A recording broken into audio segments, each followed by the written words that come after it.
y'ukuntu azamo magana n'ijoro simfata telefone abyemera ahita avuga nti nyamara uyu mwana nibyo wenda yaba ari ibintu arimo gukora.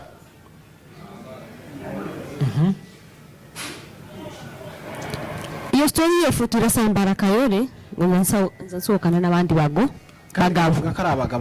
bavugaga yuko ari nzasohokana n'abandi bagabo, ariko yari umuhamya w'ibyo bintu byose. Umugabo wanjye yarabizi ayo magambo yose arayirengagiza akamera nk'aho atayazi kubera ibyo yari amaze kubona muri telefone.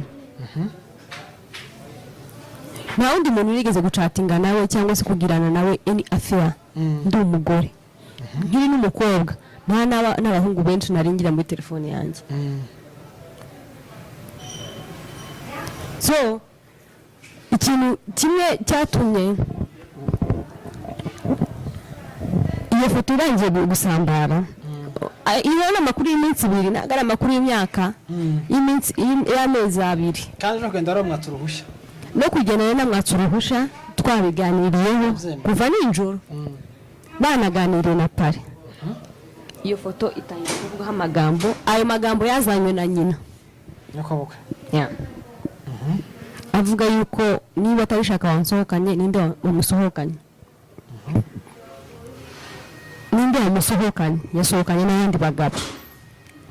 Buriya abantu mbere yo kuvuga ikintu uzobanza ubaza umuntu uzumenya ikintu uvuga n'icureka. Niba watangiye kuvuga amakuru yuko nza nsohokana n'abandi bantu nyakobwa atangira kugenda ari kuvuga amakuru ayavuga simenye icyo ayavugira simenye impamvu simenye naho biri kuva noneho bikajya bintangaza aya magambo yose ari kuva hehe.